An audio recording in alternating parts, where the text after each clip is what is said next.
how do you know that you're in a healthy relationship? All of this was so obvious until I started thinking about it.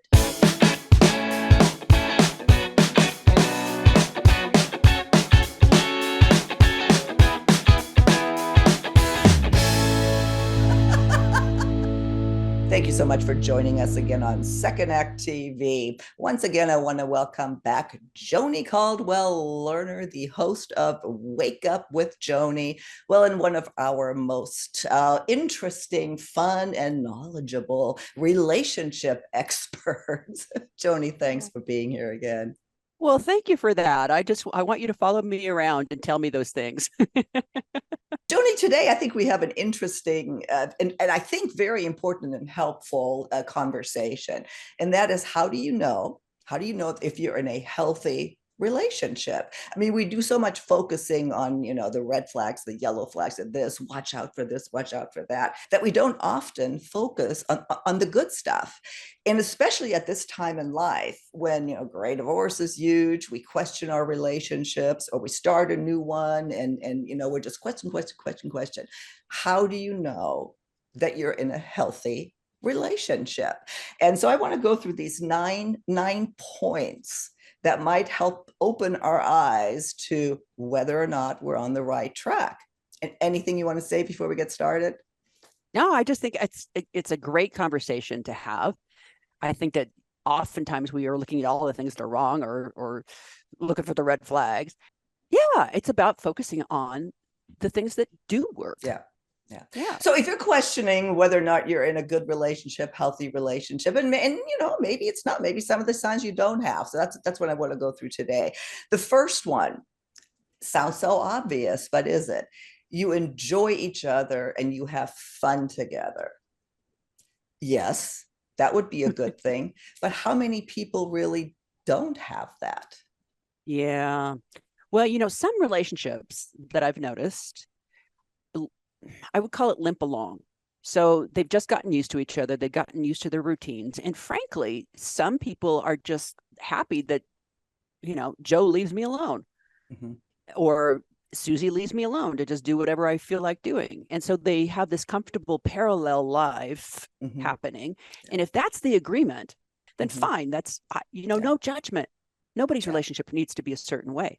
But yes, do you enjoy your person? Yeah. Do you have and fun keeps it fresh. So it's really something to consider. Yes, absolutely. Do we enjoy each other and have fun together? The second one, your arguments and disagreements get resolved quickly. That is, oh my gosh, that is so important. Do they, or do they linger? Yes, they can linger or they can turn into resentments. And we've talked about baggage before. That's what baggage is unresolved conflict, unresolved emotions. And if we carry those, it damages us. If you don't have good communication and conflict skills, then find them. Yeah. I was really proud of Paul just the other day. You see my new background. We're in the middle of a move. So we have two different locations. Anyway, some, stress and stuff.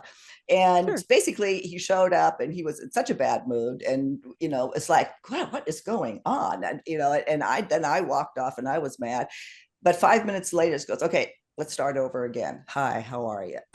Oh, wow. It is like, that is such a great thing, a do-over, and so if you do tend to let things linger, really think about why, because it's not helping your relationship. Here's another one that people may or may not agree with. You have good sex. Oh, okay. So we're talking about a good relationship. One of the indicators is having good sex. That seems like a no-brainer. I mean, what that means is there's an intimacy. Good sex can be gymnastic, I suppose, but there's usually really good sex, truly good sex, has an emotional, romantic component to it, which means that the couple is taking time to share with each other, to be with each other. And then there are some relationships, and let's just acknowledge there are some where maybe sex is not possible physically. There's not. So then I would say to them, sit down with each other, have sex with your eyeballs, have sex with your words. Yeah. In other words, acknowledge them. I love you. You are Well, so beautiful to me. you made a really good point, and it's especially again for our demographic, our viewers, our age, is that Yes. there's issues with sex. So by having that as a relationship, a good sign is not that you have sex all the time, or you may not have sex for whatever reason, but the desire to want to be with each other physically and intimately, that is there is a wonderful sign that you're in a good relationship, whether you can physically have sex or not. So cuddling right before bed, this is, I mean, it releases endorphins. If you can't have sex, the act of, no, then figure out another way to physically connect and share. Yeah. Here's one that this is, to me, it's the number one thing. And I've said this in other segments. You like each other. It's one thing to love a person, but do you like this person? And I don't know what comes up for you. And I'm talking to our audience too, when you hear this, but I think if you like the person you're with, I think half the battle is won right there, in my opinion. What about you? So yes, liking the person that you spend your life with, I think is really important.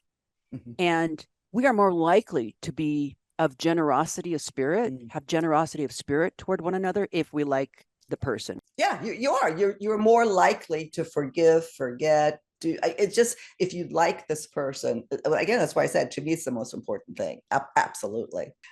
Here, another obvious one, but it means so many different things, that you trust each other. And yes, infidelity, that goes without saying. But trust is so much more than that, that you trust that this person has your back. Do you feel, he or she is protective of you? Yeah. So that's interesting, because protective would be a female point of view, right? I trust him to protect me. Yeah. So for a man, it might be, and I'm not a man, so it might be, do I trust her to love me wholeheartedly? But for sure, do I trust them not to have outside interests? Yeah.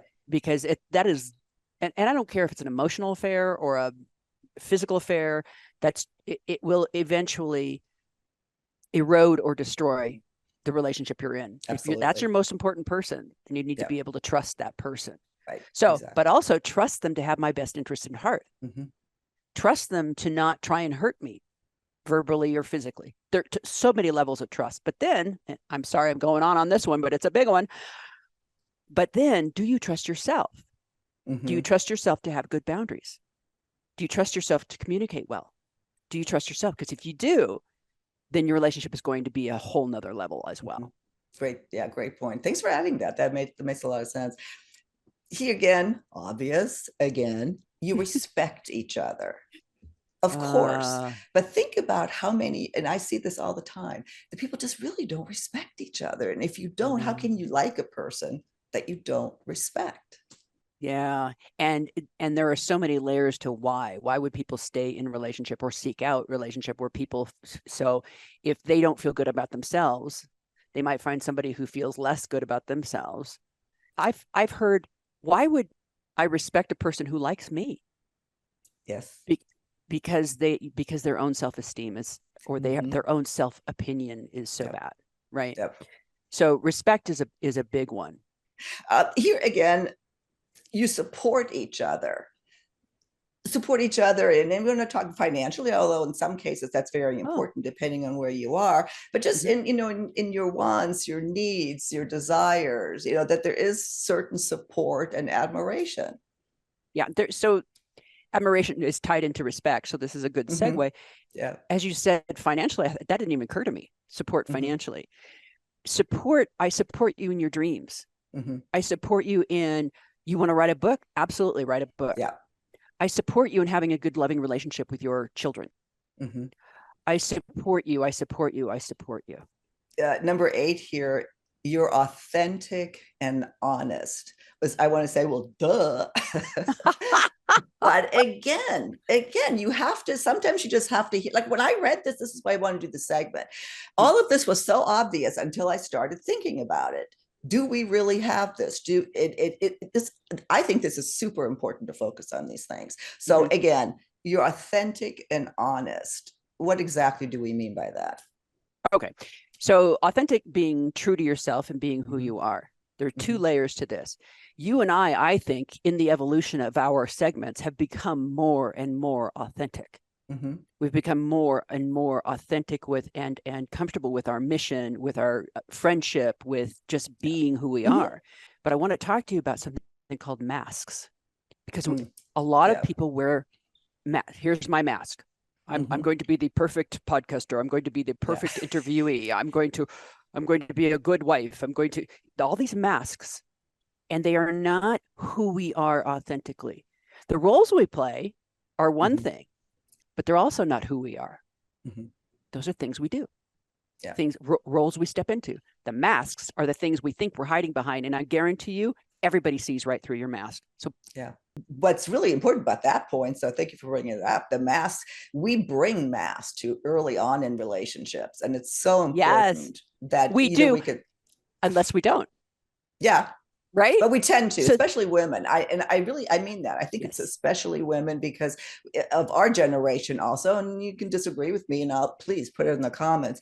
But I know that to a great degree I did, because I was taught to play a role, to bring and a to play certain nice. role, to play nice, and to to take care of them, all that. So it wasn't authentic. Mm-hmm. I mean, Listen, I'm nice, but not to the degree that I pretended.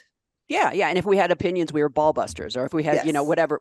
Okay, Yes. okay. So I used to, and full disclosure, I'd figure out what they like and what their opinions were, and Yes. and then I would either align with them or Mm-hmm. validate them, or Yeah. and now I am goofily, authentically me, Mm-hmm. and so that attracts the people who will appreciate the goofy, authentically Right.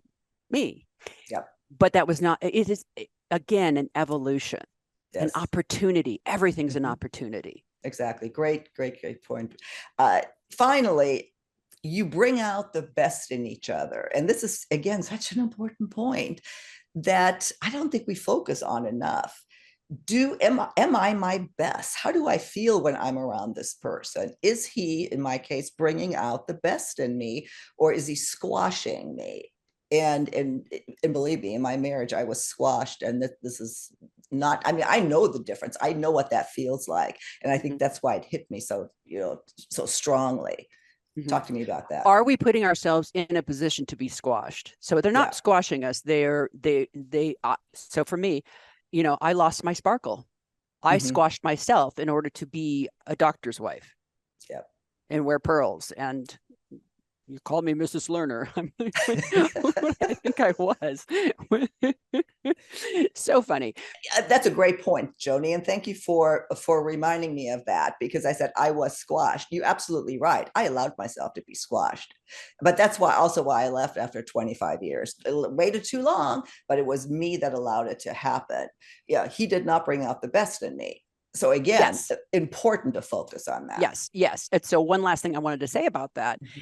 is that we are a different person in every relationship. It's very Mm-hmm. strange if you look back, because we have enough time to look back and say that person brought out a different me. I showed Mm-hmm. up differently for that person. I showed up Right. differently for that person. I became more of who I am because the Mm-hmm. space was bigger in my relationship with John. And John said Mm-hmm. to me one day, he said, I think I have the secret. I'm like, what? He said, each person brings out, like, you bring out the best me. He Mm-hmm. literally said those words. And I Mm-hmm. realized he has brought out the best me. Mm-hmm. I'm the best me I've ever been. Now, is that Mm-hmm. partly age and experience? Sure. Okay. But I think the two of us together, the synergy of us together, it has brought out the best us. Yeah.